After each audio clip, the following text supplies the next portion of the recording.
여러분 안녕하십니까? 11월 29일 목요일 펜앤뉴스 시작하겠습니다. 문재인 대통령의 지지율이 9주 연속 하락하고 있습니다. 주목할 만한 부분이 있더군요.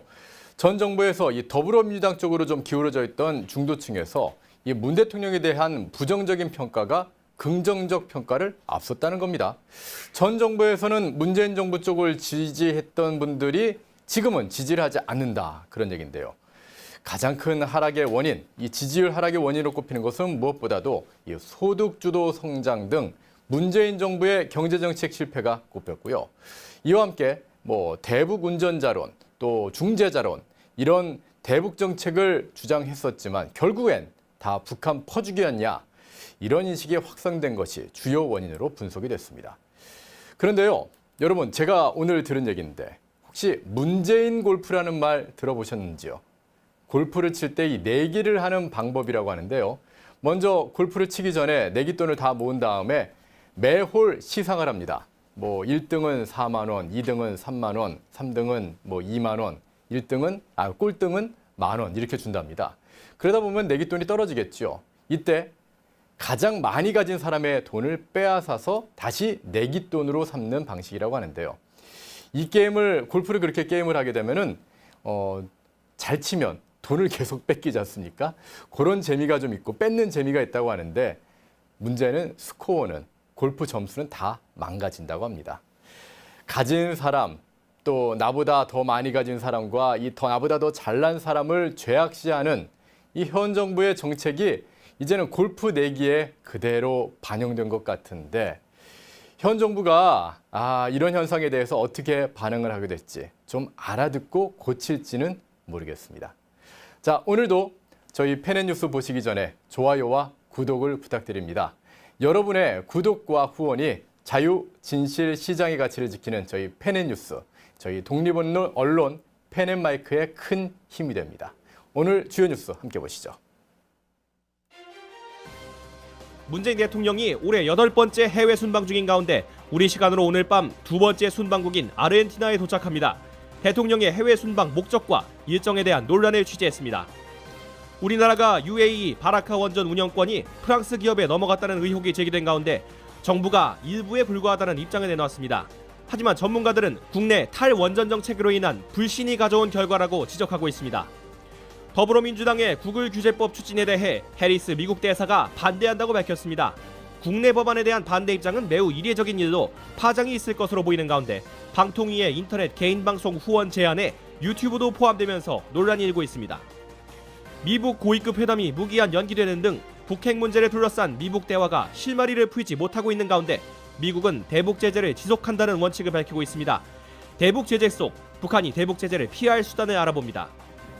정치브리핑에서는 높아지고 있는 한국당 지지율에 대한 분석과 한국당 원내대표 경선에서 첫 후보 단일화가 이루어졌다는 소식, 유엔이 평양 회담에서 쓰인 벤츠 자동차와 송이버섯 선물에 대해 대북 제재 위반 여부를 조사하고 있다는 소식을 전해드립니다. 대법원이 일본 미쓰비시 중공업에 대해 강제징용에 대한 배상을 판결했습니다. 한편 일명 어금니 아빠로 알려진 이영학 씨에 대해 1심에서 사형을 판결했던 법원이 2심에선 무기징역을 최종 확정했습니다. 오늘의 판결에서 취재했습니다. 오늘 앵커 초대석에서는 6.25 참전 용사들의 사진 등 군인 사진만을 전문으로 촬영하고 있는 사진작가 라미현 씨를 만나 군인 사진을 촬영하게 된 계기와 사진 속 군인들의 모습을 만나봅니다. GM 본사가 대규모 구조조정에 들어간 가운데 한국 GM에도 불안감이 엄습하고 있습니다. 한국 GM은 판매 실적 하락으로 군산 공장이 폐쇄된 상태로 추가로 구조조정이 시행될 수 있다는 전망이 나오고 있습니다.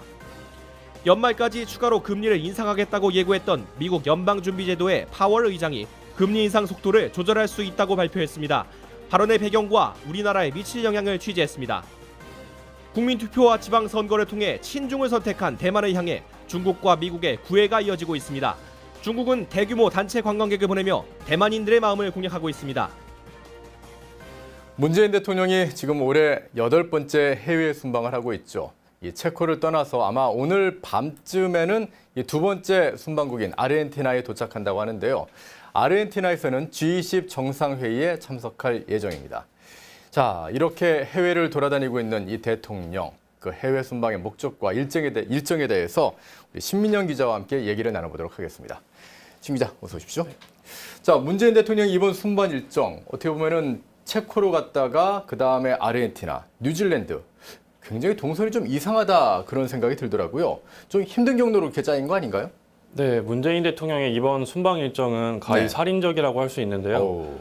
오. 동유럽인 체코를 거쳐 남미 네. 아르헨티나, 다시 동쪽 끝인 남서태평양 뉴질랜드로 이동하는 경로인데 네. 올해 66세인 문 대통령의 건강이 좀 심히 걱정될 정도로 좀 빡빡한 일정입니다.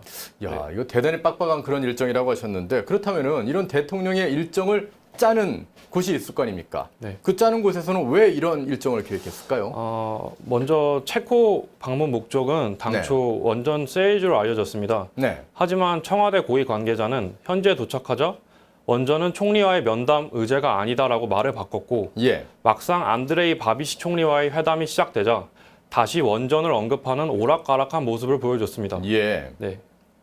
이뿐만 아니라 문 대통령 방문 기간 체코 국가 원수인 밀로시 제만 대통령은 이스라엘 국빈 방문으로 체코에 없었습니다. 원전 세일즈도 확실하게 하지 못하고 체코 대통령도 만나지 못하는 스케줄인데 왜 무리하게 체코 일정을 잡았는지 납득하기 어렵습니다.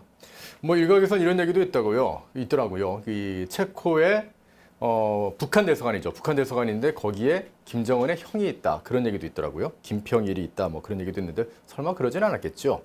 자, 그건 그렇고요. 이렇게 체코 일정을 마친 문재인 대통령 이제 아르헨티나로 향하는데 아르헨티나를 G20 회의 G20 회의, G20 정상회의에 참석한다고 하는데요. 그 다음에 이제 뉴질랜드로 가지 않습니까? 이 뉴질랜드에서는 어떤 목적이 있는 건가요? 네, 뉴질랜드 일정을 살펴보면 네. 패시 레디 총독 및 저신다 아던 총리와 회담을 갖고 네. 한반도 및 아태 지역의 평화 번영을 위한 협력 방안을 담은 공동 기자회견을 연다고 하는데요. 예. 뉴질랜드를 찾는 것은 큰 문제가 아니지만 아르헨티나 다음 방문지를 꼭 뉴질랜드로 잡았어야 하는지에 대한 의문은 있습니다. 네. 뉴질랜드는 다음 기회에 주변 지역을 찾을 때 같이 방문하면 되는 것이고 이번에는 아르헨티나에서 가까운 곳을 찾았으면 좋지 않았을까. 굳이 이런 뒤죽박죽 일정으로 대통령 건강을 해쳐야 하나 국민의 한 사람으로서 좀 걱정을 해봅니다. 예, 저희 신민현 기자가 대통령의 건강을 매우 챙기고 있습니다. 예, 그런데요, 이 체코에서 대통령하고 동반했던 이 김정숙 여사가 조금 주목받는 화제가 되는 그런 행동을 했다고 하는데 어떤 네. 내용이었나요? 뭐 어떻게 보면 단순한 해프닝이라고 볼 수도 있는데요. 네. 바비시 총리와 회담 전 문 대통령과 김 여사가 함께 예. 프라하에 있는 비투스 성당을 관람했는데 예. 관람을 마친 후 문 대통령이 먼저 성당을 빠져나왔고 이를 눈치채지 못한 김 여사가 홀로 성당을 살펴보던 중 급하게 뛰쳐나와 문 대통령을 찾으면서 우리 남편 어디 있나요? 라고 소리친 것입니다. 지금 그 관련 사진이 나오고 있는데 김정숙 여사의 표정이 상당히 다급해 보이네요. 네. 그런데 이 공식적인 자리에서는 아무리 부인이라고 하더라도 뭐 남편을 갖다가 우리 남편 어디 있어요 보다는 저희 대통령님 어디 계신가요? 이렇게 하는 게 좀 좋지 않았을까 싶은데 이렇게 해야 되는 거 아닌가요? 네, 그렇지 않아도 네. 그 문제에 대해서 네티즌들의 비판이 쇄도하고 있는데요. 좀 제가 댓글을 살펴보니까 예. 부부 동반 여행 간 줄 아느냐? 격 떨어진다. 처음엔 인간미 있어 보여 좋았는데 이제 슬슬 짜증이 난다. 이런 반응을 보이고 있습니다. 네. 예, 참. 아예 동반하신 건 좋은데 가시면은 그 국격을 떨어뜨리는 그런 일은 좀 하지 않으셨으면 하는 그런 바람 가져옵니다. 어쨌든 대통령 체코로, 아르헨티나로, 뉴질랜드로 그 방문하시는 그 목적 건강 해치지 마시고 다 이루시기를 부탁을 드리겠습니다. 심영 기자 수고하셨습니다. 네. 다음 소식입니다. 이 우리나라가 아랍에미리트 UAE의 바라카 원전 운영권을 좀 잃었다. 그 운영권이 프랑스 기업에 넘어갔다는 의혹이 제기됐었죠. 정부에서는요, 아니다, 전부 넘어간 게 아니다. 그런 입장을 계속 내놓고 있는데요. 하지만 전문가들의 얘기는 조금 달랐습니다. 관련 내용 홍준표 기자와 함께 짚어보도록 하겠습니다. 홍 기자, 어서 오십시오. 네, 안녕하세요. 자, 일단은 아랍에미리트의 바라카 원전에 대한 운영권, 이걸 위협받고 있다고요? 이건 좀 네. 걱정되는 얘기인데요. 네, 그래서 안 그래도 굉장히 많은 사람들이 걱정을 하고 있어서 좀 알아봤는데요. 네네. 원래 바라카 원전은 한국이 건설을 했지 않습니까? 예. 그러면 그 뒤에 뒤따라오는 게 유지라든지 아니면은 그 운영권에 대한 것을 이제 독점적으로 주게 됩니다. 예. 그런데 이제 문제가 뭐냐면은 그 원전 운영 업체인 나와라는 곳이 있습니다. 예. 여기서 지난 21일 자사의 홈페이지를 통해서 이 프랑스의 EDF, 프랑스의 EDF라는 것은 프랑스의 원전 업체거든요. 예. 여기와 바라카 원전의 운영 및 유지를 위한 장기 협약을 체결했다고 이제 공식적으로 이제 밝혔습니다. 아니 우리나라가 세운 원전이면 우리나라하고 뭐 그렇습니다. 뭐 UAE가 함께 관리를 할 수 있겠죠. 우리나라가 다 관리 못 한다고 하면요. 근데 그거를 권리를 프랑스에 줬다고요? 이 네. 운영권 자체를 이거 뺏긴 그런 상황인 건가요? 그래서 사실 예. 제가 알아보니까 다행히도 그렇진 않습니다. 아. 그렇진 않은데 네. 이제 유지 보수 계약은 내년 1월 달에 이루어지는 걸로 이제 파악이 됐고요. 예. 그다음에 그 규모가 한 494억 달러, 우리나라 돈으로 한 55조 정도 되는데요. 예. 이렇게 이제 예상이 되고 있고요.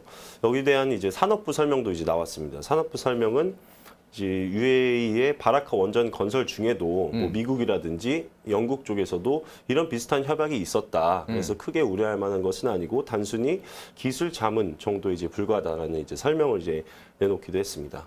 그럼 좀 지금 뭐 정부에서는 괜찮다고 하는데 실제로 그 나와라고 하는 회사하고 그 프랑스 회사하고는 어느 정도쯤 계약을 이제 체결한 건가요? 지금은 그 아직까지는 그 내용을 살펴보니까 네. 이게 보통 유지 보수라든지 아니면 운영권을 아예 뭐 프랑스 EDF가 가져간 것은 아니고요. 네네. 방사능 방호라든지 연료 주기 관리, 환경 감시, 엔지니어링, 연구 및 지원 등의 분야에서 협약, 예. 그러니까 장기적으로 이 규모가 한 1,000만 달러 정도 됩니다. $10,000,000면은 그렇게 크진 않습니다. 100억이 넘지 않습니까? 예, 100억은 넘습니다. 그러나 지금 60년 이 원전 수명이 60년 정도 되는데요. 예. 여기에 따른 이제 원래 규모, 유지 보수 규모, 금액 규모는 한 55조 원이라고 아까 그래서 얘기하셨으니까요. 그렇게 큰 금액은 아니지만 또 한마디로 좀 다행일 수도 있긴 글쎄요, 하죠. 근데 55조 문제는 원이어도 뭐냐면은, 100억 원을 뺏기면은 이거는 그쵸, 좀 약간 크긴 좀 하죠. 아니 100억 원도 절도 예, 뭐, 절대금이라고 보면 좀 큽니다. 예. 예. 100억 원 저는 감당 못할 그런 네, 돈인 것 그래서 같은데요. 예. 이게 안 그래도 프랑스 쪽에서는 뭐 이런 반응도 나왔습니다. 네. 중동에 대한 원전 건설을 우리나라가 사실상 예. 정말 크게 잡고 있었는데 이 계약으로 인해 이 협약으로 인해서 중동의 진출에 대한 교두보를 마련했다 이렇게 얘기를 하면서도 프랑스 EDF라는 곳은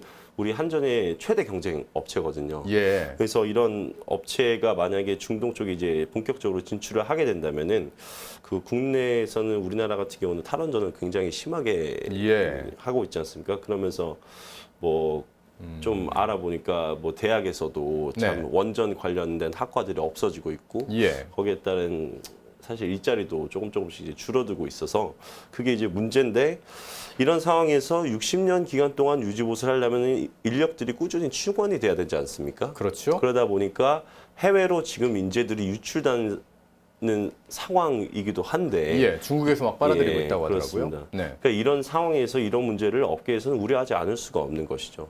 또 그래서 제가 어떤 전문가께 전화를 드려보니까 예. 어떤 의뢰를 하시냐면 4차 산업혁명 시기에 우리가 뭐 미래에 뭘 먹고 살 거냐. 예. 뭐 바이오도 그렇고 뭐 AI도 그렇고 네. 자동주행차도 굉장히 좀 잘 안 되고 있지 않습니까? 네. 그래서 원전이라도 좀 잘 해야 되는데 이런 그 향후 먹거리 문제를 좀 고려를 했을 때 참 큰 타격으로 나중에 작용할 수 있지 않겠냐 이런 우려도 보이했습니다. 예, 이 UAE의 바라카 원전입니다. 우리나라가 분명히 건설한 원전이고 이걸 발판으로 해서 우리나라가 만약에 탈원전을 하지 않았다면 중동의 시장을 아주 그냥 꽉 잡을 수가 네. 있었는데 네. 한 가지 예. 이제 덧붙이자면 중동은 굉장히 많이 그 원전을 많이 짓고 있습니다. 예. 그래서 향후 앞으로도 UAE 쪽에서는 한 8개 정도를 더 건설한다고 하는데 여기에 대한 계약도 사실상 좀 이루어지면 좋겠지만 예. 그것마저 좀 힘든 상황이라고 우려가 많이 나오고 있습니다. 그동안 우리가 이렇게 좀 차지했던 그런 시장인데 이제 프랑스가 계약에 끼어들어졌지 않습니까?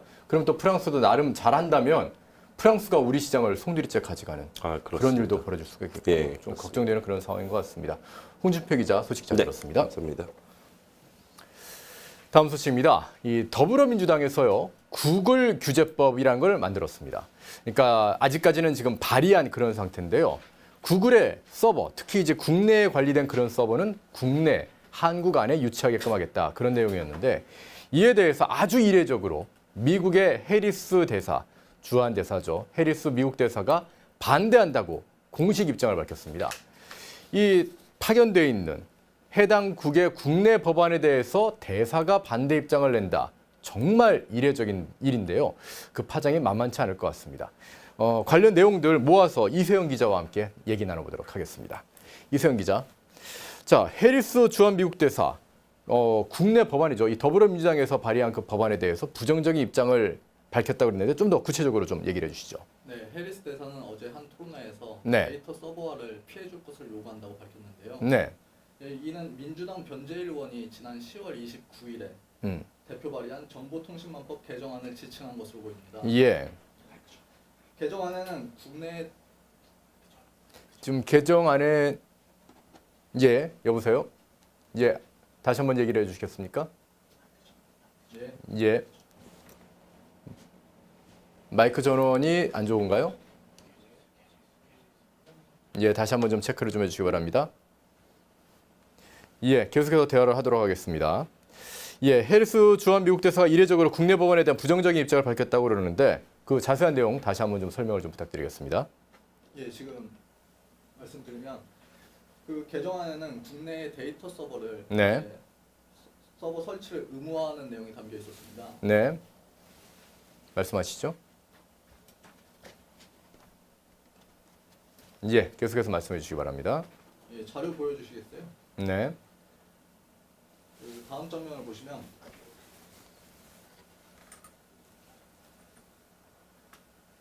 예, 다음 장을 좀 넘겨주시겠습니까?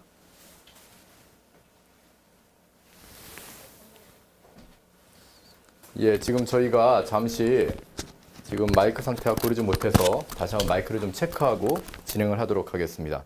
지금 다시 한번 좀 설명을 좀 드리겠습니다. 지금 미국에서 미국의 해리스 주한 미국 대사가 민주당에서 발의한 구글의 서버, 특히 이제 한국과 관련된 내용의 서버를 한국 내에 두겠다는 민주당의 이 법안 발의에 대해서 해리스 주한 미국 대사가 거기에 공식적으로 반대하는 입장을 내놨다고 합니다. 어찌 보면은 미국 대사가 국내 법안에 대해서 반대하는 그런 입장을 얘기한 건데요. 굉장히 지금 논란이 되고 있는데 계속해서 이세영 기자와 얘기 나눠보도록 하겠습니다. 예, 개정안에 어떤 내용이 포함됐길래 이렇게 반발하고 있는 건가요? 네, 해리스 대사가 이렇게 반발하는 이유는 네. 개정안에 국내 예, 말씀해 데이터 주시죠. 서버 네. 설치를 의무화하는 내용이 포함되어 있기 때문입니다. 예, 자료 화면을 보시면 이용자가 정보통신 서비스를 안정적으로 이용할 수 있도록 국내에 네. 서버를 설치하는 등 대통령령으로 정하는 기술적 조치를 해야 한다는 내용입니다. 네, 그러니까 서버 설치를 의무화한다는 내용이 담겨 있고요. 이를 네. 지키지 않을 경우에는 매출액의 100분의 3 이하의 금액을 과징금으로 부과할 수 있게 됩니다. 자, 서버를 국내에 두게 된다.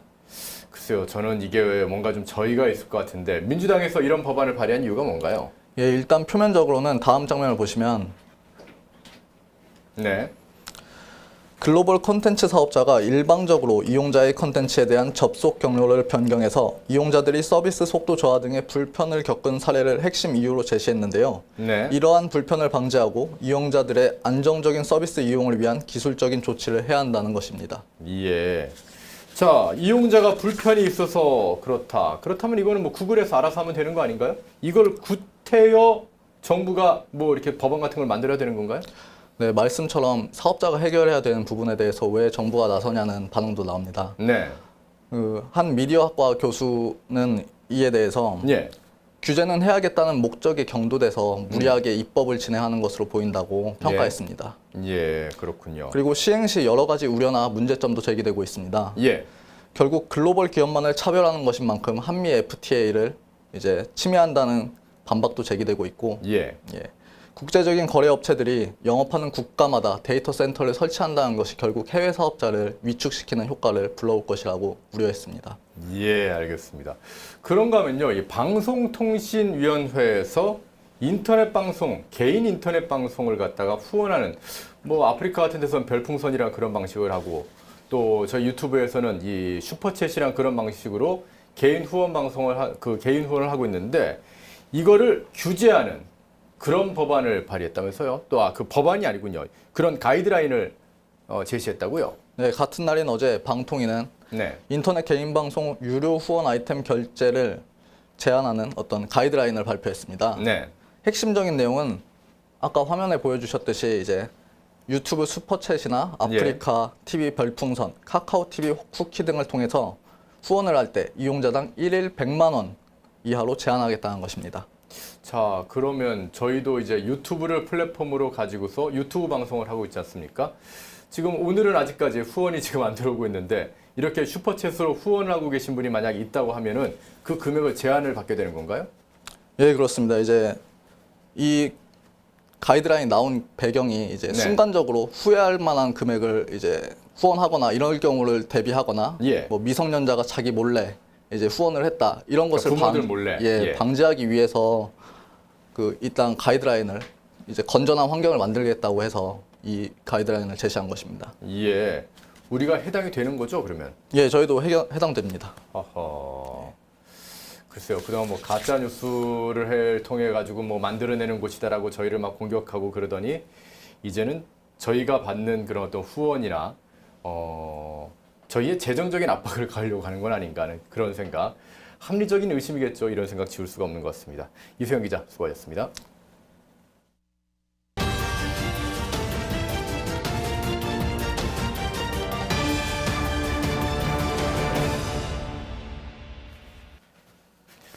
지금 미북 고위급 회담이 무기한 연기됐죠. 정말 이 북핵 문제를 해결하겠다.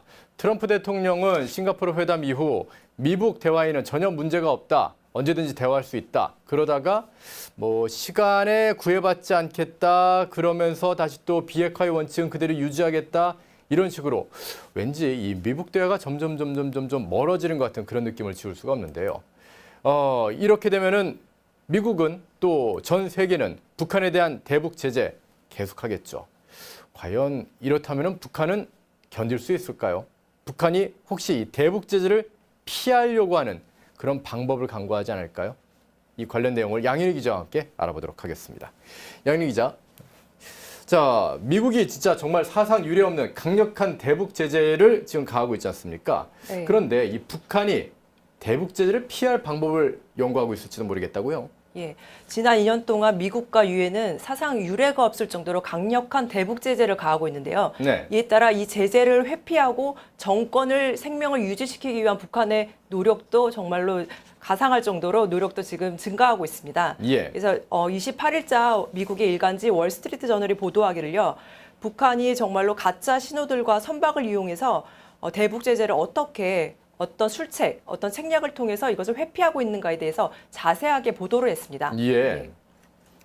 첫 번째 보면은요, 술책들 중에 첫 번째는 무엇이냐면은 북한이 세관에 위조된 서류를 제출한다는 것입니다. 예. 그리고 선체에 페인트 칠을 해서 그 가짜 이름을 쓰고요. 그리고 해상에서는 선박 위치 추적 장치를 꺼서 그래서 선박의 위치가 추적당하는 것을 어렵게 만듭니다. 한마디로 북한의 배인지 모르게 하고 또 북한 배를 추적할 수 없게 만들겠다. 그런 얘기네요. 예, 더 나아가 허위로 식별 신호를 보내서요. 다른 배로 위장하기도 합니다.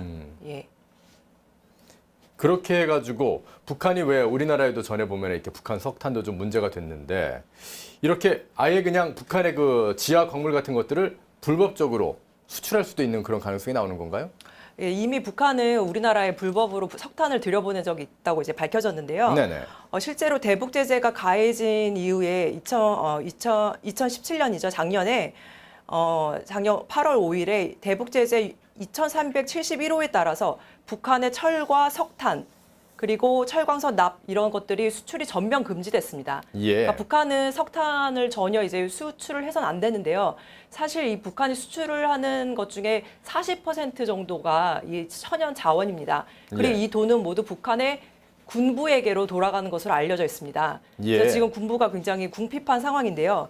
그래서 이것을 피하려는 북한의 노력도 지금 꼼수도 지금 늘고 있습니다. 네. 예. 그래서 보면은 월스트리트 저널의 보도에 따르면은 2016년에 창안이라는 선박이 하나 있었는데요. 네. 그거는 처음에 잔지바르 선으로 등록했다고 합니다. 혹시 잔지바르가 어느 나라인 줄 아시나요? 잔지바르요? 예. 잘 모르겠습니다. 저도 처음 들어봤는데요. 잔지바르는 탄자니아의 반자치 선상 군도라고 합니다. 예. 그래서 그리고 탄자니아는 외국 선박에 무료로 편의 지적선을 제공하는데요. 이처럼 좀 관리가 허술한 그 국가들을 이제 골라가지고 등록을 하고요. 그 후에 이 창안호는 피지, 파나마 이런 식으로 국적을 계속 바꿨습니다. 그리고 예. 이름도 바꿨는데요. 이제 창안호가 이름을 후아푸호라고 이렇게 또 바꿨습니다. 그래서 끊임없이 국적과 이름을 세탁하면서 북한산 석탄을 실어다 나른 것으로 그렇게 나오는데요. 이제 마지막으로 이 호가 어떻게 됐냐면은 베트남에다가 약 80만 달러, 그러니까 우리나라 돈으로 한 9억 원 정도죠. 예. 예, 9억 원 정도의 그 석탄을 전달했고요. 그리고 베트남 관리들한테 뇌물을 주고 이거를 눈 감아 달라고 이렇게 했다고 합니다. 예. 그리고 이제 대북 제재가 8월 달에 완전 전면 석탄 수출을 금지하니까는 나진항에서 다시 석탄을 몰래 실은 후 바다 한가운데서 크레인을 통해서 또 다른 선적에 이 석탄을 실어 날랐다고 합니다. 자, 석탄 수출은 그렇게 막혔고 사실 이 대북 제재의 가장 핵심은 지금 날씨가 추워지고 있는데 북한이 당장 연료로 쓸 이 석유에 관련된 문제 아니겠습니까? 예, 맞습니다. 이 석유에 관한 부분은 어떻게 해결할 것으로 보이는지요? 사실 이제 북한이 작년이죠. 화성 15 ICBM 미국 본토에 닿는 그 탄도미사일을 발사한 후에 2,397호가 채택이 됐는데요. 네. 그래서 북한에 대한 정유 제품 수입을 연간 50만 배럴로 제한했습니다. 예. 근데 이제 북한이 이것 때문에 지금 현재 1년 사이에 기름값이 휘발유값이 약 2배 정도 상승했다고 합니다. 그리고 이제 큰 타격을 입고 있는데요. 그래서 북한은 사실은 항구에서 이렇게 연료 같은 것을 운반하다 보면 위성 사진에 금방 발각되기 때문에 해상에서 불법 선박과 환적을 통해서 석유를 공급받고 있는 것으로 나오고 있습니다. 실제로 VOA 보도에 따르면 이렇게 배들끼리 서로 접안해가지고 네. 딱 붙여놓고서는 네. 막 그 기름을 옮겨 싣는 것 같은 예. 그런 것으로 추정되는 모습이 적발되기도 했었죠. 예, 선박 사진 한번 보여주시겠어요? 네. 예. 이게 천마산호라고 해가지고 북한 국적 이제 선박인데요. 이것이 대북 제재가 발효된 바로 다음 날 이제 제재 명단에 올랐는데 바로 다음 날 일본 군이 선상에서 이렇게 불법적으로 석유를 환적, 예. 환적하는 것을 장면에 포착한 것입니다. 예. 왜냐하면 석유는 호스 같은 걸로 연결해서 환적이 쉽기 때문에요. 네. 북한이 아주 자주 이용하는 방식이라고 합니다. 자, 이에 대한 미국의 대응도 나올 것 같은데요. 어떤 대응 나오고 있습니까? 미국과 지금 당국들은 월스트리트 저널에 따르면은 최소한 40척의 선박과 130개 회사들을 대북 제재 위반 혐의로 조사 중이라고 합니다. 예. 그리고 이제 상원의 외교위원회 동아태 소위원장인 코리 가드너 의원이 좀 의미 있는 발언을 했는데요. 네. 우리는 북한 영변 핵시설뿐만 아니라 북한 전역의 핵시설 사찰을 원한다. 그리고 북한은 핵 리스트 목록을 내놔야 한다. 그리고 김정은이 북한의 비핵화 약속을 지킬 수 있도록 북한을 압박하는 법안, 즉 북한의 석유 공급을 전면 차단하는 방안을 지금 마련하고 있다. 이렇게 밝혔습니다. 그래서 이처럼 이제 대북 제재가 더욱더 심해질 그런 예상이 됩니다. 예. 뭐 미국은 계속해서 대북 제재를 가할 수밖에 없습니다. 일단 트럼프 미국 대통령에서 군사적인 어떤 압박은 사실상 지금 현재로서는 고려해주고 있지 않기 때문에 김정은이 계속해서 뭐 핵리스트를 내놓지 않고 그리고 핵사찰을 받지 않는다고 버티게 되면은 대북 제재를 유지할 수밖에 없는, 그래서 김정은이 손을 들고 나올 수밖에 없는 그런 상황을 기다려야 되는 그런 상황인데, 뭐 방금 설명해 준 대로 우리 양인희 차장이 이 대북 문제 전문가 아니겠습니까? 쭉 설명해 주신 그런 내용으로 북한이 좀 버틴다고는 하지만 과연 언제까지 버틸 수 있을지 좀 의문이 드는군요. 예, 관련 내용 잘 들었습니다. 자, 한교의 정치 브리핑 시간입니다. 한교 기자가 우리 정치팀에서 가장 많은 기사를 소화하고 있는데요. 오늘은 한국당의 지지율이 요즘 많이 높아졌다고 합니다. 그리고 그에 대한 분석과 함께 한국당의 원내대표 경선이 진행되고 있는데 현재 아직까지 본격적인 레이스가 시작되기 전에 첫 번째 후보 단일화가 이루어졌다고 하는군요. 이 관련 내용과 또 유엔이 평양 회담에서 당시에 문재인 대통령이 탔던 그 지붕이 없는 벤츠 마이바흐로 보이는 그 승용차 있지 않습니까? 그것과 송이버섯이 대북 제재를 위반했다는 그 부분에 대해서 조사를 하고 있다는 소식 모았다고 합니다. 관련 내용 한기호 기자와 알아보도록 하겠습니다. 한 기자. 자, 먼저 예. 자유한국당 지금 원내대표 선거 한참 진행되고 아직은 진행되지 않죠. 이제 곧 진행되게 됐죠. 예, 일단 한국당 원내대표 경선은 네. 다음 달 10일에 전후로 예상이 되고 있는데요. 예. 아직은 선거 공고가 나오진 않았습니다. 일단은 어제 2명의 후보가 네. 최초로 단일화를 이뤘고요. 아, 예. 이와 동시에 오늘 여러 명의 후보가 출마 선언을 하면서 일종의 신호탄을 쏘아 올렸습니다. 예.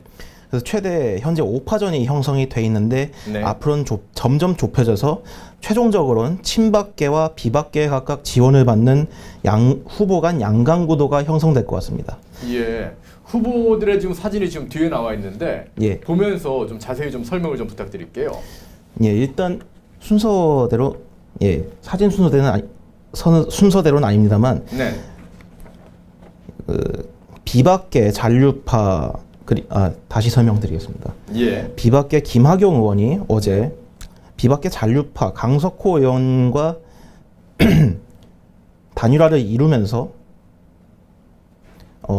후보군 간의 첫 단일화 사례를 남겼는데요. 네. 강석호 의원은 자진해서 불출마를 선언하면서 처음 출발할 때부터 김학용 의원과 단일화를 꼭 하겠다고 약속을 했다면서 이틀에 걸쳐서 오늘까지 김학용 의원 지지 발언을 했습니다. 예. 그러면 이제 후보 단일화가 이 5명의 후보들 중에서 후보 단일화가 된 건가요? 그런데 이런 어떤 단일화 움직임에 대해서 이거에 대해서 오히려 좀 비판하는 그런 사람들도 있다고요. 예, 앞서 두 의원이 단일화에 성공해서 5명으로 좁혀진 좁혀졌는데요. 거고요. 네. 이에 대해서 비박계 복당파로 꼽히는 비박계 복당파 3선의 김영호 의원은 오늘 출마 선언하면서 사적 관계, 형님아우 관계를 기반으로 하는 단일화는 이번 선거를 개파 대리 전쟁으로 끌고 가는 구태 정치라고 견제구를 날렸습니다. 예. 그 김영호 의원은 정책과 노선, 비전 단일화를 강조하면서 저를 가둘 수 있는 개파는 더 이상 존재하지 않는다고 장담했는데요.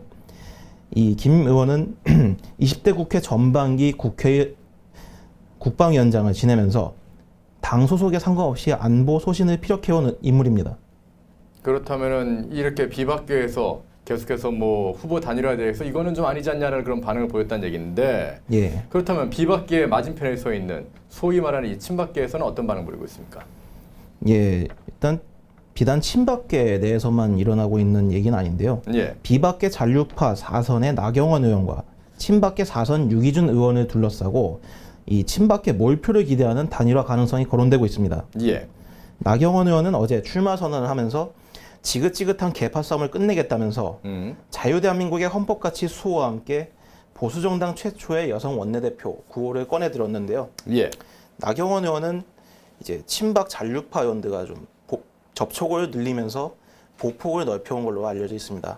지난 9일 친박 핵심으로 꼽혔던 윤상현 의원과 토론회를 같이 참석해서요. 예. 박근혜 전 대통령이 정말 이렇게 한평생 감옥에 가실 정도로 잘못하셨냐 이 발언을 해서 언론의 관심을 끈 적이 있습니다.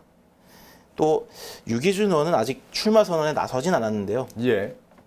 이제 출마를 점점 타진하면서 오늘 라디오 방송에서는 나경원 의원과의 단일화에는 거듭 선을 그었습니다. 예. 그동안의 정치 행적이나 앞으로의 방향이 좀 유사해야 되는데 똑같아야 되는데 그렇지가 않다.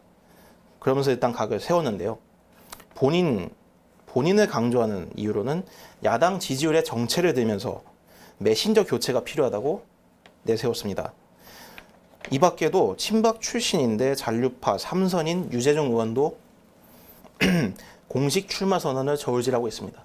자, 유기준 의원의 어떤 주장대로라면 야당의 지지율이 좀 정체됐다라고 얘기하셨는데 요즘은 그래도 한국당의 지지율이 좀 오르고 있더라고요. 예, 오늘 조금 의외의 결과가 발표됐는데요. 네. 2년여 만에 한국당이 25% 선을 뚫었습니다. 예. 자유한국당으로 당명을 바꾼 이래 처음 최고치를 찍은 거기도 한데요. 예. 오늘 발표된 리얼미터 11월 4주차 주중 집계에 따르면 한국당 지지율은 최근 5주째 상승세를 탄 가운데 예. 한 주 만에 정정하겠습니다. 저번 주보다 3.3% 포인트 오른 예. 26.2%로 나왔습니다. 특별히 또 50대 이상에서 좀 우세를 보이고 있다고 하니까 이런 추세 과연 확장성을 가지게 될지 좀 지켜봐야 될 것 같군요. 예, 기존에선 TK 네. 대구 경북에서 민주당이 앞섰는데 네. 이젠 부산, 울산, 경남, PK에서까지 민주당을 앞지른 걸로 나왔습니다. 예. 뭐 그런 얘기 하더라고요. 뭐 이영자라고 20대 영남 그리고 자영업자 이분들의 어떤 문재인 대통령에 대한 지지도가 지금 많이 떨어지고 있다 그러던데 그게 좀 어느 정도 맞는 것 같습니다. 자, 그런가 하면은 유엔에서 지금 이번 평양 정상회담에서 있었던 일들에 대해서 대북 제재를 위반한 건 아닌가 하는 그런 조사를 하고 있다고요. 예, 관련 보도가 나왔는데요. 네. 미국 현지 시간으로 28일 미국 자유아시아 방송 RFA에 따르면 안보리 대북 제재위원회 관계자는 문 대통령이 9월 평양 방문 때 탑승했던 네. 메르세데스 벤츠 S600 세단으로 추정되는 차량의 네. 반입 경로를 조사하고 있다고 합니다. 북한에 어떻게 들어갔는지 조사한다는 건데요. 이게 9월 18일 김정은과 문 대통령의 카퍼레이드에 사용된 뚜껑이 없는 차, 무게차라고 지목이 됐습니다. RFA는 워싱턴의 대북 제재 전문가를 인용해 해당 벤츠 모델은 2008년 이후 생산되기 시작한 것이어서 유엔 대북 제재에 따라 북한으로 들여서는 안 되는 사치품이라며 제재위의 조사 필요성을 언급했습니다. 제가 이제 관련 기사를 제일 처음에 소개하면서 마이바흐라고 잘못 얘기했는데 마이바흐가 아니라 벤츠 S 시리즈 중에 하나의 차를 이렇게 개조한 그런 차량인가 보군요. 그런데 문제가 되고 있는 게 자동차뿐이 아니라면서요. 예, 그렇습니다. 문 대통령은 9월 평양 방북 때 만수대 창작사라는 곳에 방문을 했는데요. 네네. 이 밖에도 북한에서 그 풍계리 핵실험자가 멀지 않은 데에서 채취한 칠보산 송이를 2톤 보냈지 않습니까? 그렇죠. 송이버섯을 막 선물로 보냈었죠. 이런 사항들이 조사 대상에 포함됐다는 이야기가. 아, 그것도 대북 제재를 위반한 그런 내용인 건가요? 예, 일단 만수대 창작사는 북한의 체제선 전용 작품들을 제작을 하고 예. 이제 외화 등을 받고 거래하는 장소로서 작년 8월에 유엔 안보리가 외화벌이를 막기 위해서 제재 대상으로 지정했습니다. 예. 이런 장소를 문 대통령은 직접 가서 작품을 관람했던 것이고요. 예. 이 밖에도 김정은이 선물했다는 송이버섯은 북한 농산품의 공급이나 판매 이전을 금지한 대북 제재에 저촉된다는 논란이 제기되었습니다. 뭐 우리가 돈을 주고 사온 건 아니긴 하지만 그래도 어쨌든 북한의 농산품이 이제 국외로 그러니까 북한 밖으로 좀 나왔으니까 그 부분은 혹시 저축되는 거 아닌가가 그거를 이제 유엔이 좀 들여다본다는 건데 예. 자, 우리 정부의 반응은 어떻습니까?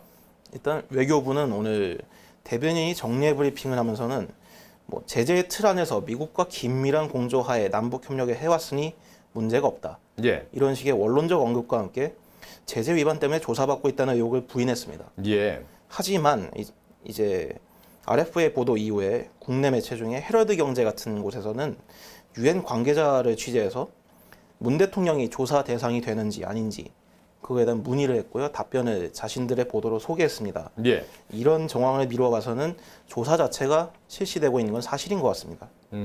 그리고 익명의 외교 당국자, 이제 외교부에서 출입 기자단을 상대로 하는 백브리핑이 있는데요. 예. 이 비공개 브리핑으로 추정이 되는 자리에서 기자들에게 보통 대북제재위원회 전문가 패널 조사가 이루어질 때에는 통상적으로 관련국에 자료를 요청하는데 예. 만수대 창작사 방문과 송이버섯에 관한 그 문재인 정부의 자료 요청이 오지 않았다. 이런 언급을 하면서 선을 그었습니다. 그러니까 실제로 조사가 진행되는 것은 아니라고 정부에서는 판단을 하고 있는 것 같군요. 하지만 완전히 그런 사실이 없다라고 부인하지 못하는 뉘앙스가 풍기는 게요. 예. 이 당국자는 기본적으로 대북 제재는 농산물이 그 안에 포함되어 있지만 버섯이라든지 귤이라든지 얼마 전에 문 대통령이 최근에서 보낸 귤 있지 않습니까? 예. 이런 정상 간의 선물은 경제적 이익과는 전혀 관계가 없기 때문에 제재와 무관하다. 이런 단서를 남겼습니다. 그리고 이 당국자는요. 벤츠가 북한에 반입된 경위에 관해서 2016년 대북제재위원회 전문가 패널 보고서에 이미 최소 3차례에 걸쳐 포함된 내용이라면서 왠지 식상하다라는 식의 반응을 보였습니다. 식상하다고요? 예. 그리고 완전히. 이 보고서에서는 최종 예. 수화인이 북한인 그러니까 최종으로 이걸 받은 것이 북한인지 확인되지 않았다고 기술됐다고 무마에 나섰는데요. 이 당국자는 정작 제재위원회가 조사하는 대상이 남북 정상이 탑승했던 차량인지에 대해서는 잘 모른다고 말을 해놨습니다. 예, 알겠습니다. 예, 한기호 기자의 정치 브리핑이었습니다. 한기호 기자 수고하셨습니다.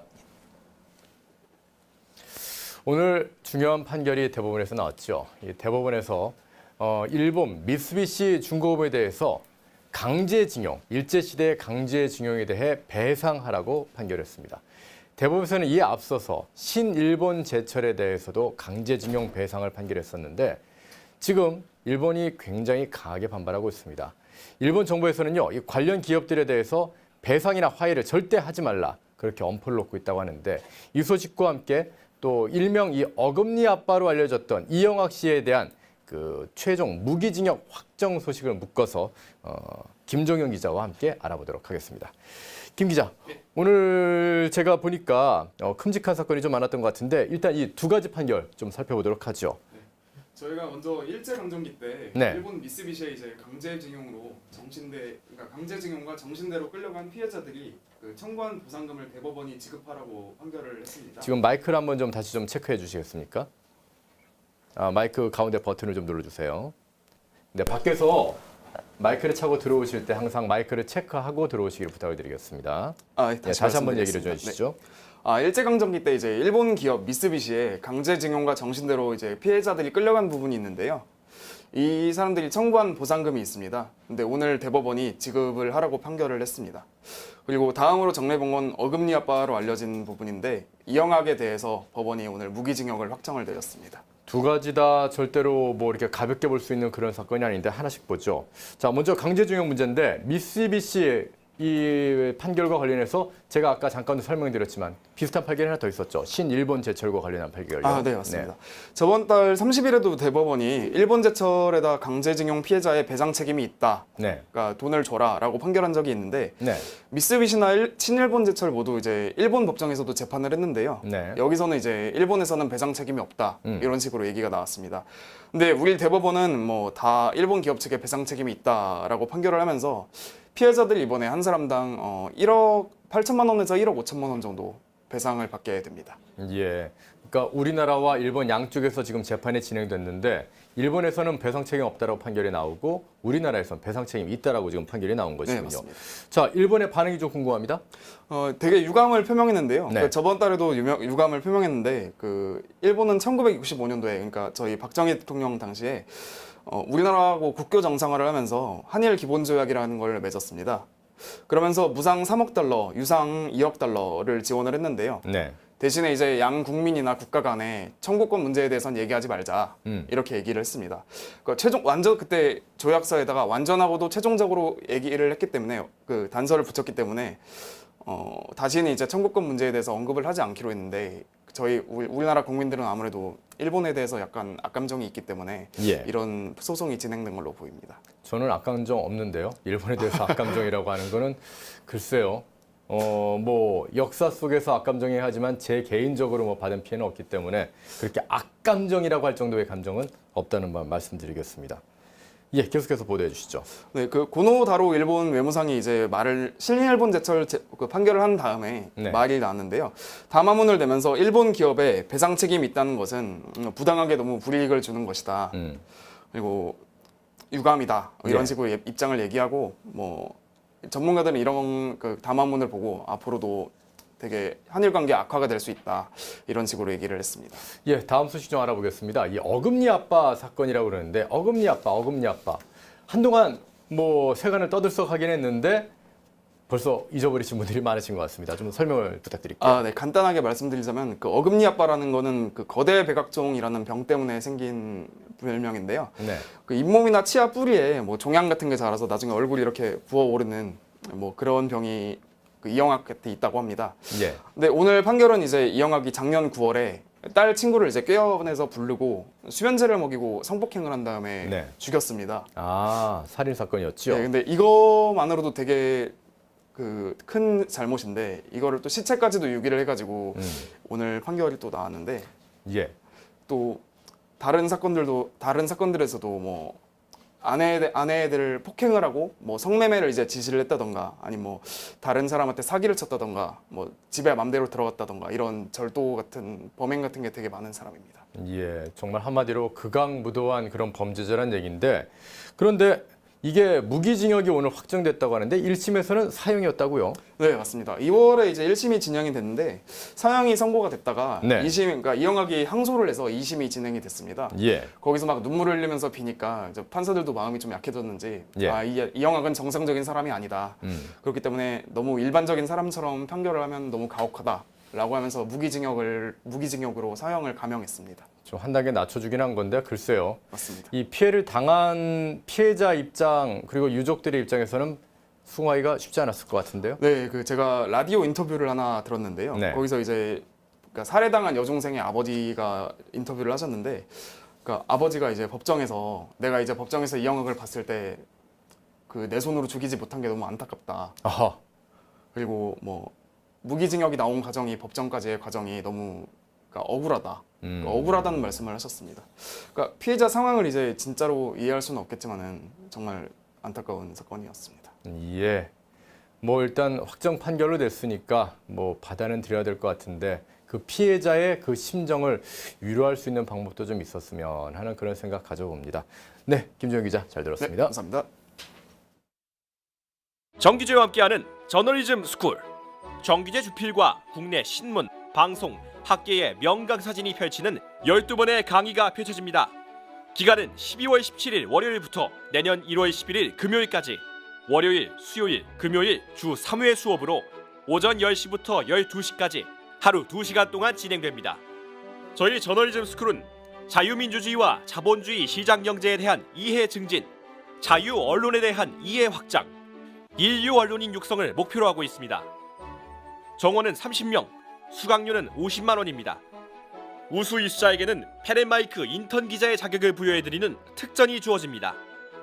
접수는 화면에 보이는 이메일을 통해 받고 있습니다. 자유 언론인을 향한 여러분의 꿈을 펜앤과 함께 이루시기 바랍니다.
네, 여러분 마지막 그 써있던 영어 기억하시는지요? Thank you for your service for our country 해가지고 우리나라를 지켜준 여러분들의 그 서비스, 그러니까는 군인으로서의 복무를 갖다 서비스라고 이렇게 보통 표현하는데요.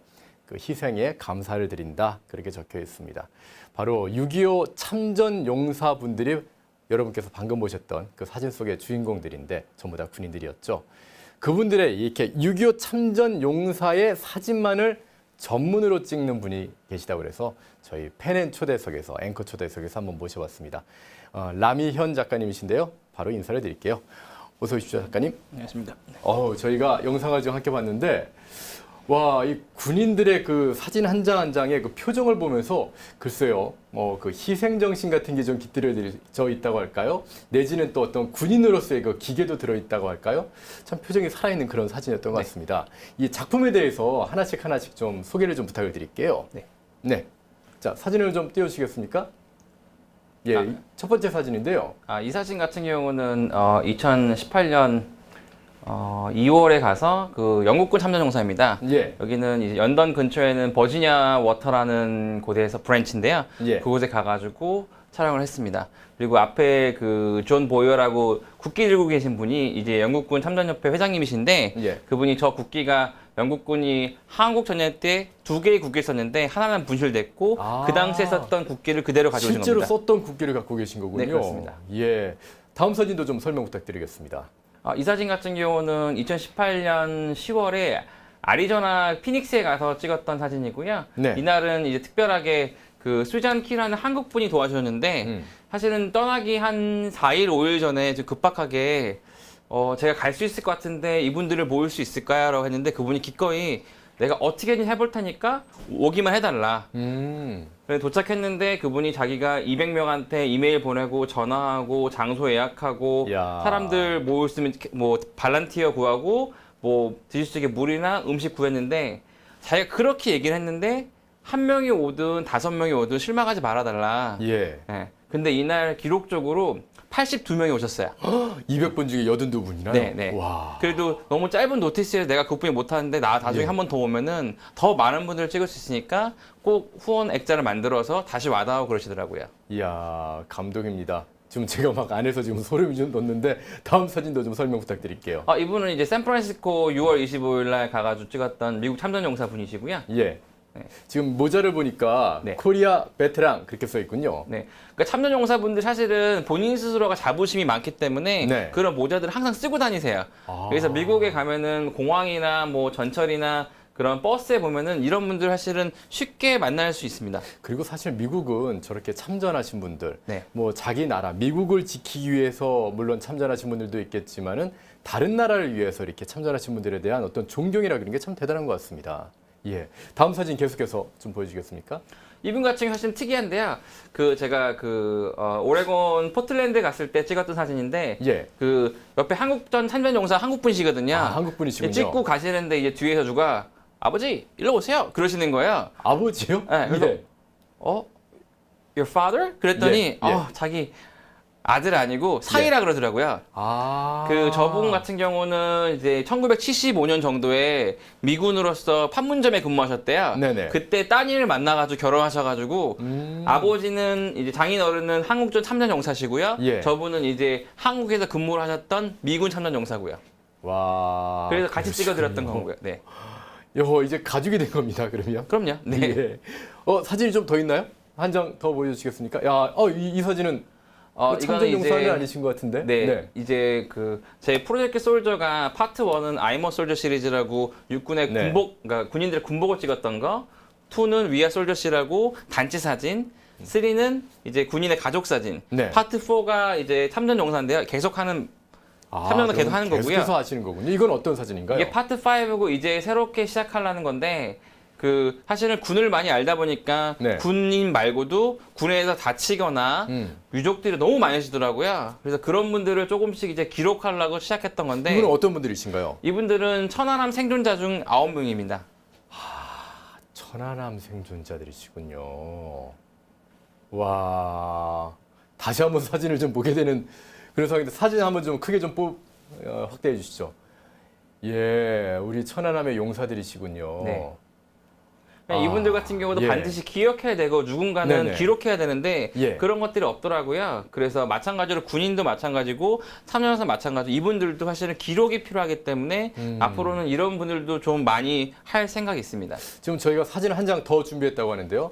마지막 사진 한번 볼까요? 이거는 이제 84 DMZ 에 참여했던 그때 사건 당했던 분들인데요. 앞에 있던 하재환하고 김정은 하사고요.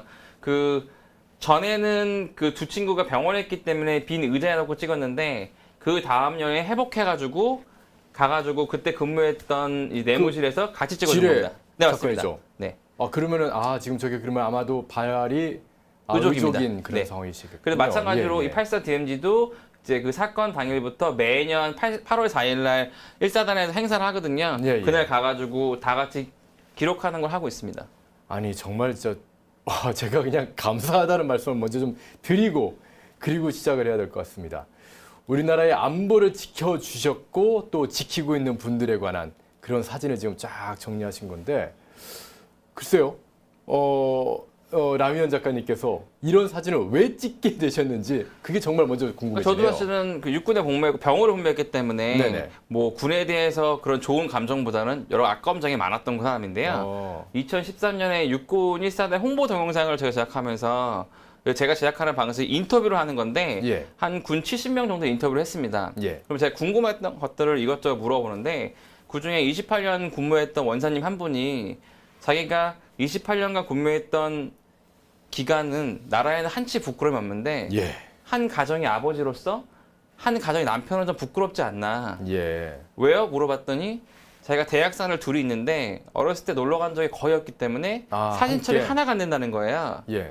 그러면서 좀 울먹이시는 거예요. 그래서 좀 찌겠는데 그분한테 그러면 마지막 질문이 그러면은 원사님 소원이 뭐세요? 물어봤더니 자기가 2년 뒤에 30년 이제 전역인데 예. 전역하고 나서 첫 가족여행 가는 게 소원이다 라고 하시더라고요. 사실 거기에 사실 많이 무너졌어요. 예. 왜냐하면 내가 미워하고 사실 때는 군발이라 부르고 좀 그랬던 분들인데 그 사람들은 자기 인생을 지키기 위해서 자기 인생을 희생하면서 이 나라를 지켰던 거고 예. 그 가족도 그랬던 건데 너무 몰랐던 거죠.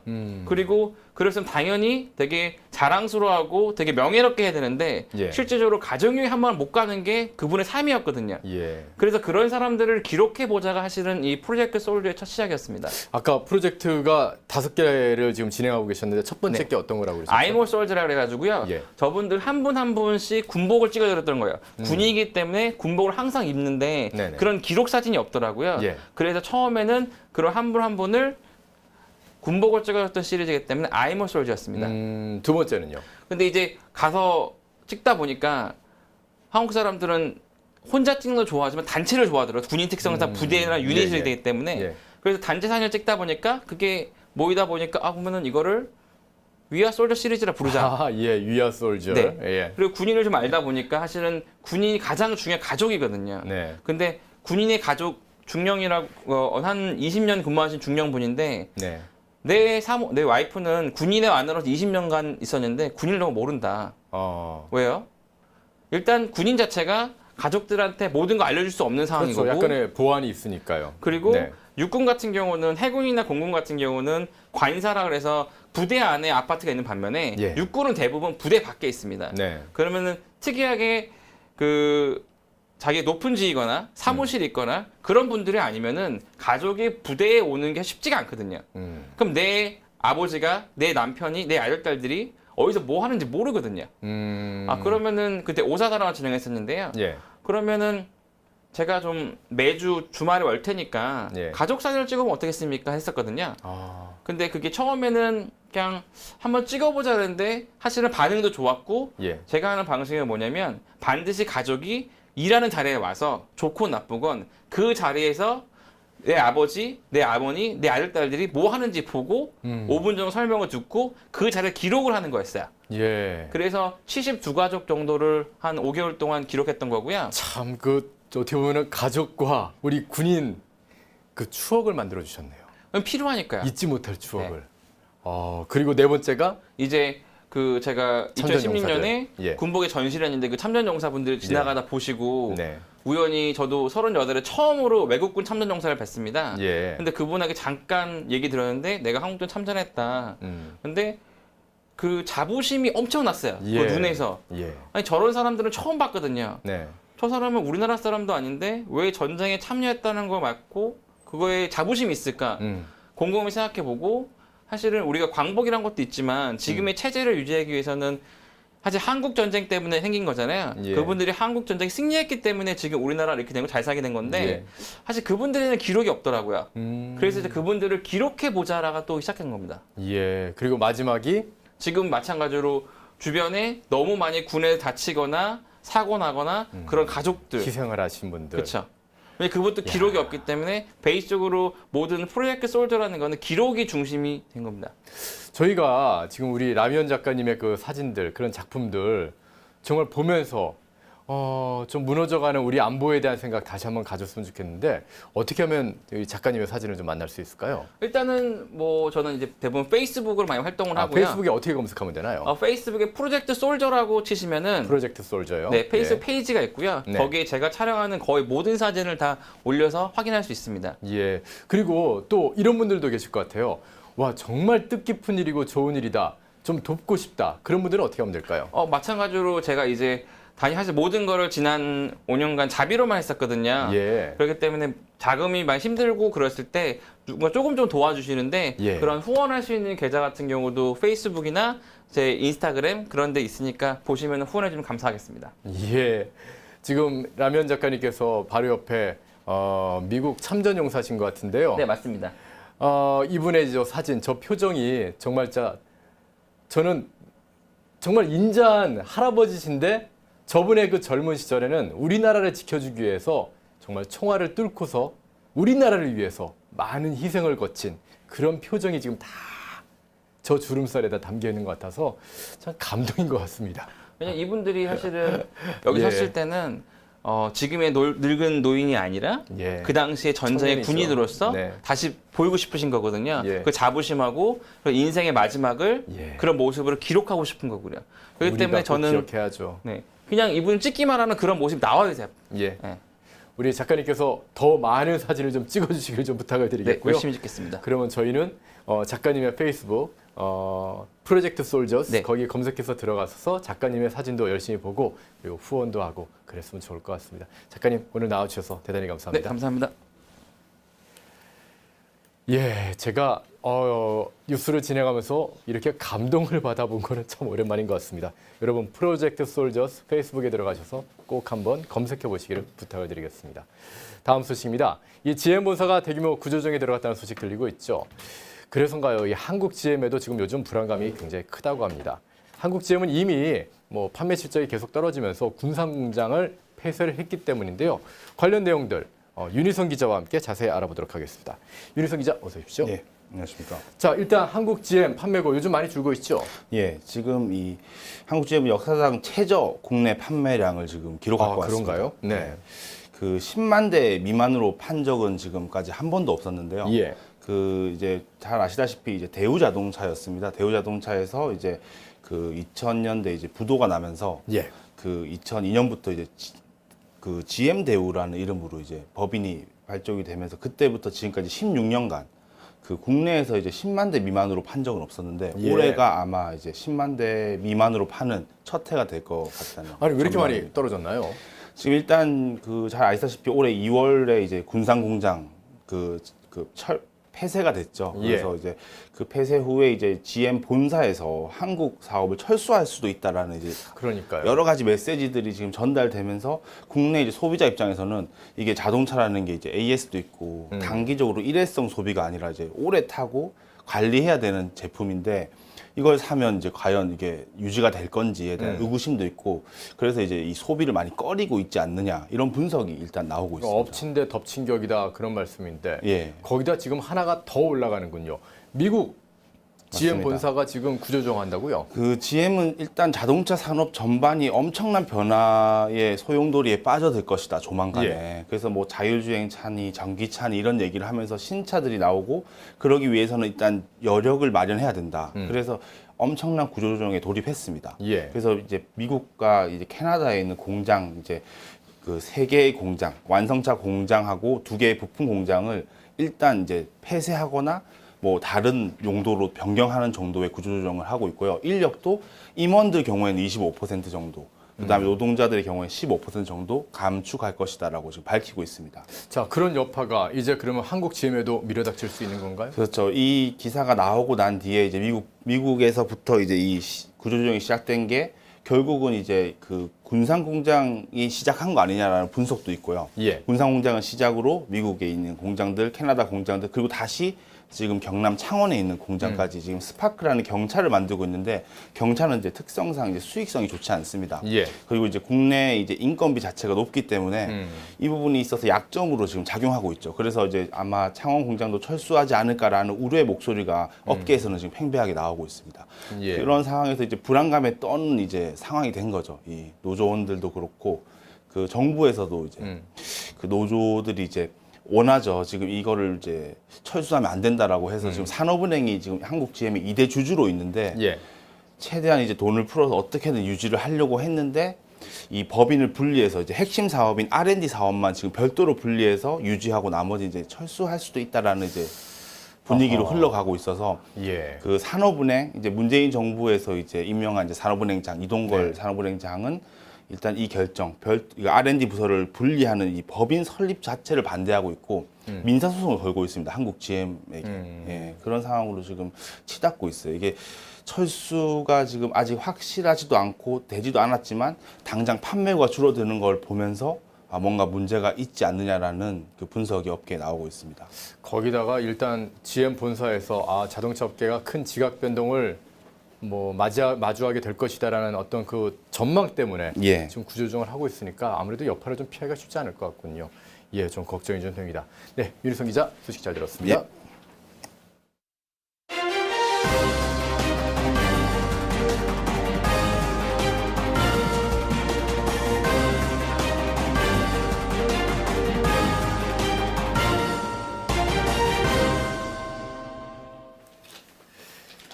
연방준비제도, 미국의 한국은행 같은 역할을 하는 곳인데요. 여기서는 계속해서 금리를 올리겠다라고 발표해 왔습니다. 그런데 미 연방준비제도의 파월 의장이 금리 인상의 속도를 좀 조절할 수 있다고 발표를 했군요. 미국의 증시 많이 올랐다고 하는데요. 이 관련 내용들, 또 우리나라에 미칠 영향들, 김민찬 기자와 함께 알아보도록 하겠습니다. 김민찬 기자, 어서 오십시오. 네, 안녕하십니까. 자, 일단 미국 금리 인상 속도 변화가 감지됐다.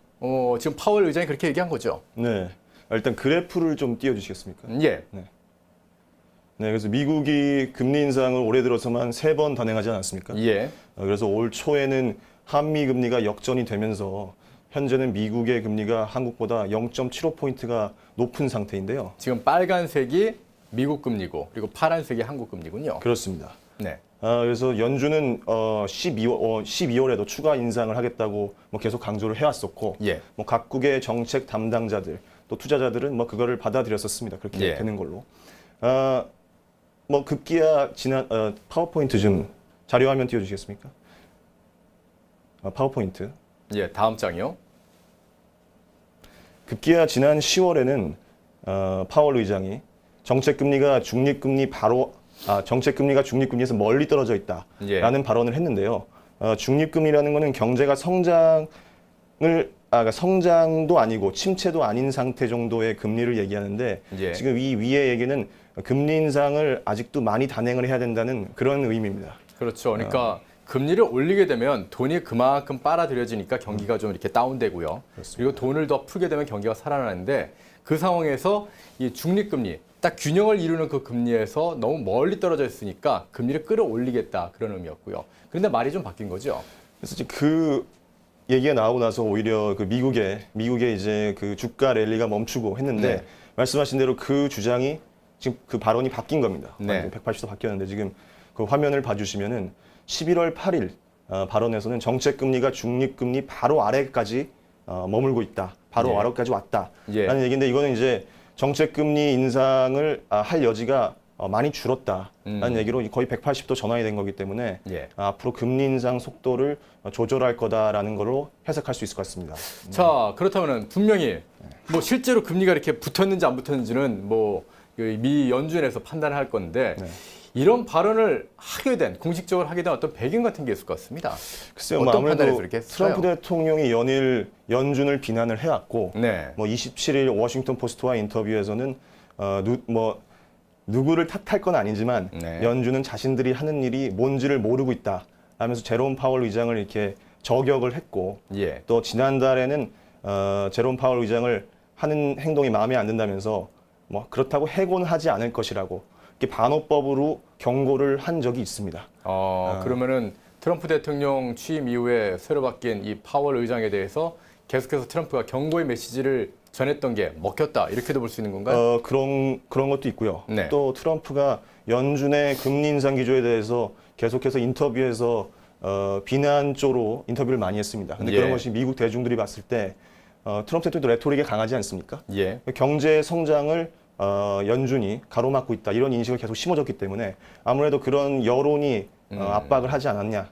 저희는 그렇게 풀이하고 있습니다. 그러니까 김민찬 기자의 얘기는 정부와 미국 행정부와 연준은 어떻게 보면 독립되어 있는 그런 기관이니까 아마 트럼프 대통령의 발언 자체가 여론을 자극해서 그 여론에 의해서 파월이 움직였을 거다. 그런 얘기군요. 그렇습니다. 자, 일단 미국 시장은 많이 올랐어요. 그렇습니다. 뭐 다우존스가 전날보다 2.5% 상승했고 예. 또 뭐 나스닥도 2.95%, S&P도 2.3% 오르면서 예. 뭐 미국의 주식 시장이 파월 의장의 말에 민감하게 반응을 한 거고 뭐 아무래도 기준금리 속도 인상 속도가 좀 조절되지 않겠느냐 뭐 이렇게 시장이 풀이를 하고 있는 것 같습니다. 미국 시장. 예. 우리나라는 증시 어떻게 됐습니까? 우리나라는 크게 영향을 안 받아서 0.28% 정도 뭐 상승했기 때문에 뭐 크게 영향이 없는 그런 상황입니다. 현재는. 그게 사실은 우리 내일 금리 나오죠. 그렇습니다. 한국은행을. 그렇습니다. 예. 거기에 영향을 좀 줄까요? 이번 미국의 어떤 금리 인상 속도 조절이? 그래서 내일 이제 마지막으로 금리를 올릴 건지 말 것인지에 대한 이제 회의가 있는데 한국은행에서 지금까지는 그러니까 이 발언이 있기 전까지는 뭐 금융투자협회가 설문조사를 한 적이 있습니다. 금융 종사자들 200명을 대상으로 설문조사를 했을 때 예. 76%가 뭐 금리 인상이 이루어질 거다. 그렇죠. 미국하고의 금리 차이가 지금 계속 벌어지고 있으니까 네. 올리긴 올려야겠죠. 그렇습니다. 금리 인상을 지금 안 할 수가 없는 게 외화가 유출될 수 있는 가능성이 있기 때문에 금리 차이가 너무 예. 벌어지면은 뭐 우리 정부에서는 지금 외환 보유고가 충분하다 이런 얘기를 하고 있지 않습니까? 그래서 예. 외국인 자금이 뭐 이탈하는 것을 뭐 걱정하지 않아도 된다고 하는데 네. 면밀히 들여다보면 그게 또 맞지가 않는 게 네. 외환 보유고가 지금 우리나라가 4,400억 달러 정도가 됩니다. 예. 그런데 1년 내 만기 외화 부채, 유동 외채라고 하는데 이게 예. 1,800억 달러가 있고요. 거의 반 조금 안 되게 그렇게 있군요. 그렇습니다. 네. 그리고 주식 시장의 외국인 자금이 6천억 달러가 됩니다. 오, 네. 합치면은 한 8천억 달러를 훌쩍 넘기니까 그래서- 우리가 가지고 있는 보유고로 다 안 되는군요. 그래서 외환 위기 1997년 당시에는 이 6천억 달러에서 30%가 빠져나갔기 때문에 그 당시 그래서 1,800억 달러 정도가 빠져나갈 수 있다는 거를 좀 우리가 예비를 해야 되고 예. 그다음에 우리나라 1년 수입액이 5천억 달러 정도 되는데 IMF 권고 사항은 3개월치 정도는 우리가 갖고 있어야 된다. 각 나라가. 그래서 그 1,500달러를 더하면은 5,100억 달러. 그리고 기타를 더하면 5,400억 달러 정도 되기 때문에 우리 외환 보유고의 1,000억 달러를 초과하는 비용을 이 지금 마이너스라고 계산해도 될 것 같습니다. 우리가 적정 수준으로 유지해야 되는 외환 보유고는 한 5,400억 달러인데 지금 현재 가지고 있는 거는 4,400억 달러니까 1,000억 달러 그렇습니다. 정도 좀 부족하다. 그런 그렇습니다. 얘기였군요. 그래서 금리 인상을 이제 미국이 한다면은 네. 우리가 안 할 수가 없는데 근데 또 인상을 우리가 하게 되면은 지금 가계 부채가 너무 높고 그렇죠. 또 기업 실적이 안 좋은 상태에서 금리 인상을 하는 것이 우리 경제에 큰 부담으로 작용하지 않습니까? 예. 그래서 한국은행이 내일 그 연준의 이런 발언을 어떤 식으로 해석을 할지 조금 지켜봐야 될 것 같습니다. 예. 한국은행이 과연 미국의 이 금리 인상 속도에 맞춰서 금리 인상 속도를 좀 조절을 할지 아니면 그래도 금리 차가 지금 너무 벌어져 있으니까 외환 보유고의 어떤 유출을 막기 위해서 금리를 올릴지 좀 지켜봐야 될 것 같습니다. 김민철 기자 소식 잘 들었습니다. 감사합니다. 다음 소식 좀 알아보겠습니다. 이 대만에서 최근 이 국민투표와 지방선거를 실시했었죠. 그러면서 정권이 좀 바뀌었습니다. 그러면서 약간 친중 성향의 정권이 좀 들어서게 됐는데 대만이 이렇게 친중을 선택을 하니까 중국에서 지금 대만을 향해서 막 구애를 하고 있다거든요. 중국에서 대규모 단체 관광객을 막 보내고 있는데 그렇다고 해서도 미국도 가만히 보고만 있지는 않다고 합니다. 관련 내용 조준경 기자와 함께 알아보도록 하겠습니다. 자, 조 기자.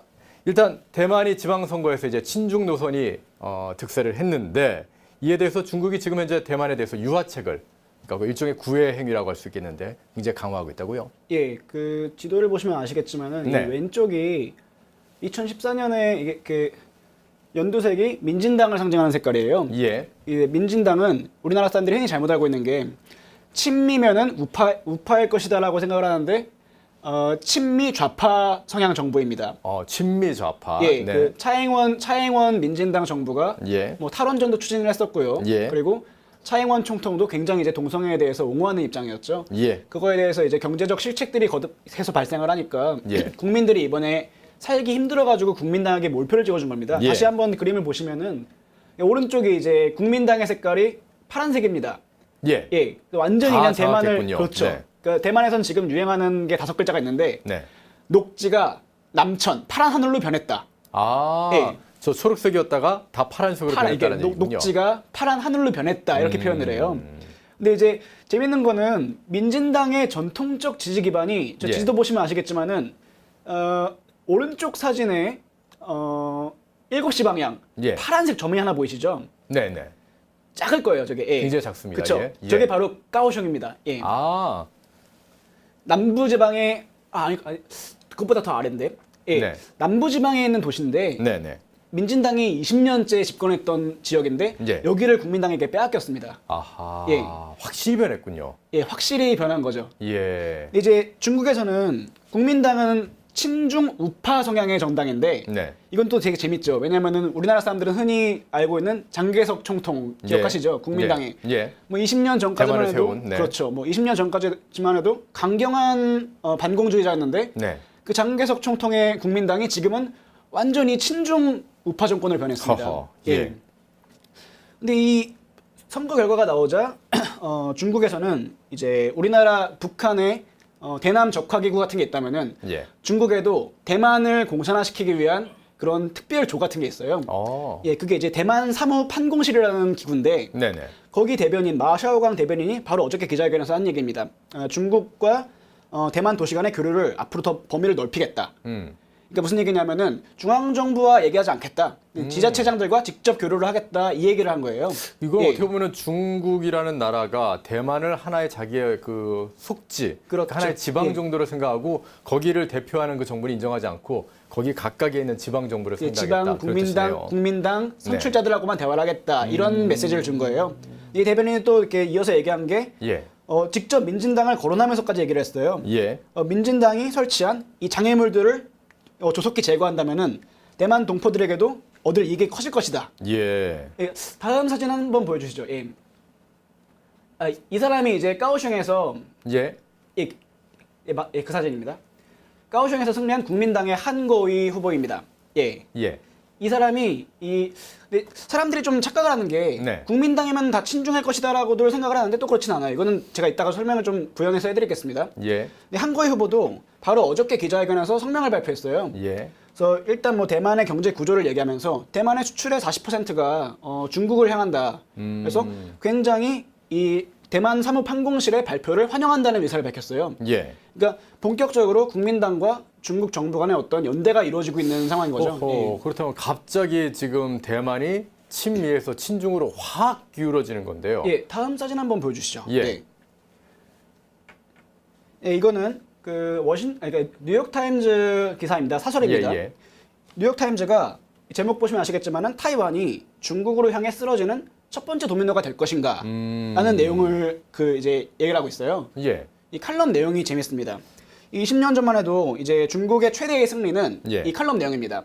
20년 전만 해도 국민당이 완전한 반공 정당이었는데 네. 이 국민당을 완전한 친공 정부로 바꿔놨다. 정당으로 바꿔놨다. 네. 이게 이제 중공의 가장 큰 성공이고 두 번째는 대만 내부의 친중 세력 양성을 위해서 여러 가지 유화책을 펴고 있어요. 이런 뭐 관광객을 유치시키겠다 이런 거 말고도 중국이 이제 올 3월에 발표한 천인 계획, 만인 계획이라는 게 있습니다. 예. 그러면은 이게 예. 결국엔 그거군요.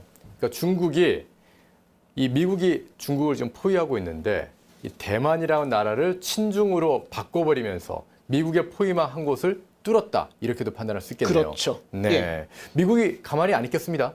미국은 어제도 그렇지만은 바로 구축함을 파견했죠. 아. 예, 선거 결과가 일주일이 채 안 됐는데 선거 네네. 결과가 나온 지 일주일 안 됐는데 어제 항행의 자유를 이제 표방하면서 예. 구축함 한 척과 뭐 보급함 한 척을 파견해가지고 다시 이제 대만 해협을 통과를 했습니다. 그래서 이거는 SCMP 홍콩 사우스 차이나 모닝 포스트 이제 신문인데 네. 거기 사설에서도 미국은 대만을 향한 태도가 바뀌지 않을 것이다라고 칼럼을 썼어요.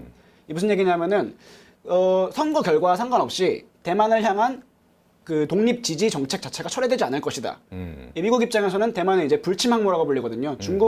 중국이 지금 남중국해와 남중국해에서 중국과 미국이 부딪히고 있는데 예.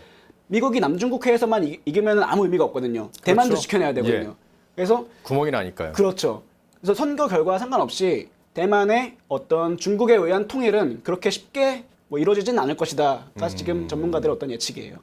저희 조준경 기자가 중국에서 유학을 했습니다. 그래서 중국에 대해서 굉장히 박식하니까 이런 지금 중국 정세 또 대만의 정세에 대해서 분석하는 기사를 만들 수가 있습니다. 예, 조준경 기자 계속해서 관련 내용들 추적해 주시기 바랍니다. 고맙습니다. 펜은 퀴즈쇼에 오신 걸 환영합니다. 파란 하늘을 보았니? 아, 미세먼지에 황사까지 정말. 아유.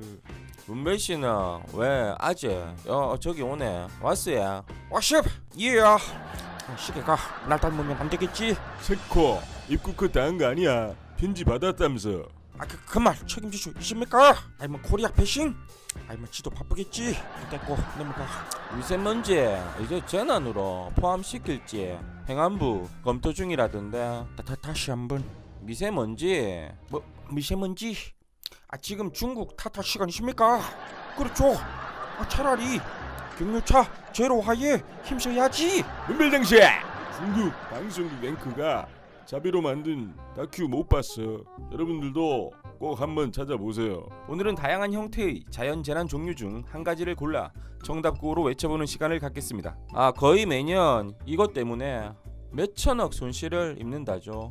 저는 호우하겠습니다. 호우. 아이 큰네야. 차저씨 이따고 와. 아유 뭐 쟤는 안 날까봐. 얼마 전에 대규모 증전 났었죠.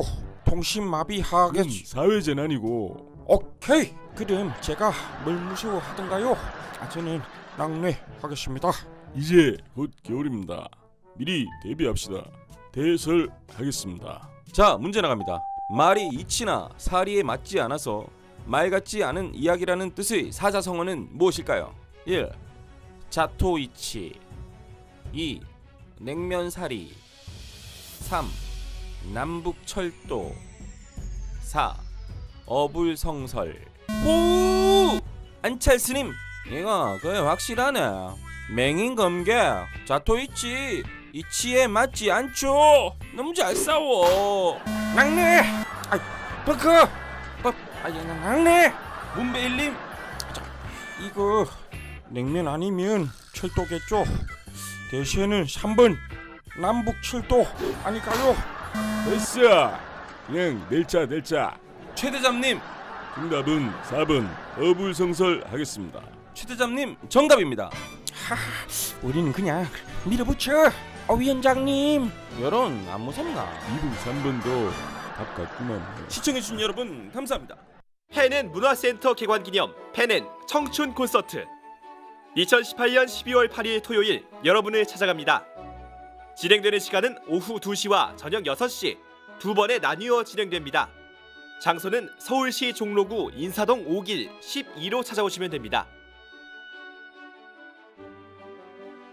청춘 콘서트의 주요 프로그램으로는 정규제에게 묻는다, 문화 읽기, 청춘 발언대, 안정권의 투쟁이 진행됩니다. 참가하는 방법: 오후 2시와 저녁 6시 각 50명씩 나누어서 참가 신청을 받습니다. 아래 보이는 메일을 통해 참가하실 시간과 연락처를 기재해서 보내주세요. 잠깐!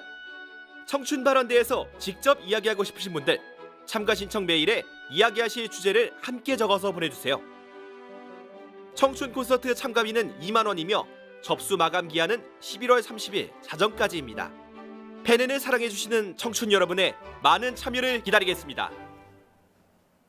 청춘 콘서트 접수 기간이 내일까지입니다. 내일 자정까지인데 사실 저희가 아침에 좀 체크해봤더니 몇 자리 안 남았더라고요. 오시고 싶은 분들은 빨리 신청을 해주셔야 될 것 같습니다. 오늘도 뉴스 시간을 조금 오버했는데요. 끝까지 함께해 주셔서 대단히 감사합니다. 내일은 좀 더 정돈된 모습으로 그리고 사고 없는 방송으로 찾아뵙도록 하겠습니다. 여러분 고맙습니다.